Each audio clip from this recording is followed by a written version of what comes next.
All right, so how do you build that food truck from scratch? Part 2, if you are looking to create your food truck business, we've already gone over the first 10 that we've interviewed over, I believe it was 25 food truck building. Yes, 25 food truck building companies, and asked them, what are the top 20 things that you should be aware of if you're going to work with a food truck builder? And these are some things that they came up with. So let's go from number 10 down to number 1 in part 2. Let's jump right into it. So installing your proper plumbing and wastewater systems to ensure cleanliness and sanitation.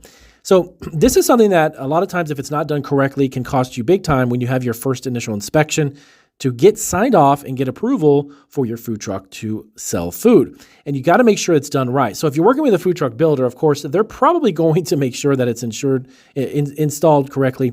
And you want to make sure that it's functioning right, because the day comes when you get that inspection, and if it's not, a lot of times people get used food trucks and they kind of retrofit them. And if they don't do it correctly, it can cost you a lot of time and money, because you may not get signed off and get the approval and get your letter from the health department to allow you to up and run. So make sure that your proper plumbing and wastewater systems are correct. Number 9, plan for adequate power sources. They had mentioned such as generators or shore power to run your equipment.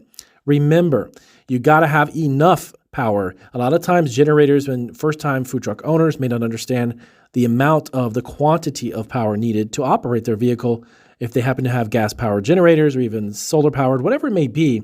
But to ensure that you have enough power and juice, if you will, for your events and for running your food truck, ensure that the generators are up to par.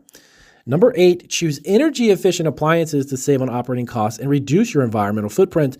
Nowadays, a lot of the new trucks that are being built have the equipment that is energy efficient. They also have the ability to also reduce your costs because of the fact that they're energy efficient. Even in small spaces like food trucks, many of the appliances are now being built to be energy efficient, like the ones you have in your home. Plus, they're going to cost you a lot less in the long run when it comes to generators and the amount of gas or propane or however you're operating your power source. Number 7, don't overlook storage space for ingredients, utensils, and equipment to keep everything organized. This was something that came up on every single one of them that we asked about. You got to make sure that when you're building this out or you're retrofitting a used food truck, that you have enough storage space for your ingredients and everything else that you're using, not just your pots and pans and then bigger pieces of equipment, but your utensils, your cookware, your flatware, the things you're cooking with, also your paper plates, maybe your cups, the other items you got to store on the truck. Remember, it's very limited space on a food truck, so you want to make sure you use it right. Number 6, customize your truck's exterior to reflect your brand and attract customers. Don't overlook the power of having a custom exterior for your food truck. It is what's going to grab people's attention and get them to come over to your food truck. I've seen a lot of them with very dark colors. It's very hard to read the font, the size of the letters and the text. You have no idea what it says on the truck. I've seen a lot of them that are fantastic, that are brightly colored. They grab your attention, easy to read lettering and text. So when you're doing a custom truck, make sure that the exterior is done the exact way that you want it, but it is something that's eye-catching. Many food truck actually builders will offer that type of service. They're going to offer a graphic designer they have on staff, a creative director, if you will, whoever that might be, that's going to allow them to create something that's eye-catching. Number 5, consider the layout carefully to maximize efficiency and workflow with your limited space. I touched on that just a little while ago. You want to make sure, of course, whatever menu item that you have and you've got equipment to make that product, you have to understand your workflow is critical. If it takes too long to make the food, customers will leave. If you don't have enough space and you've got 5 or 6 employees, it's going to be a very uncomfortable work area for everybody. So if you can make it work where you've got enough space for people who are working with you and for you, plus you can efficiently get the food out, then that's a win-win. Number 4, opt for durable materials that can withstand the wear and tear of daily operations. Don't cut corners on the durability of your equipment and prep tables and every other piece of equipment that you might have, because you are going to be using them pretty hardcore, and you want to make sure that you've got enough wear and tear that you can withstand within those materials, whether it happens to be your equipment, your tables, your storage units, whatever it may be. Number 3, super important.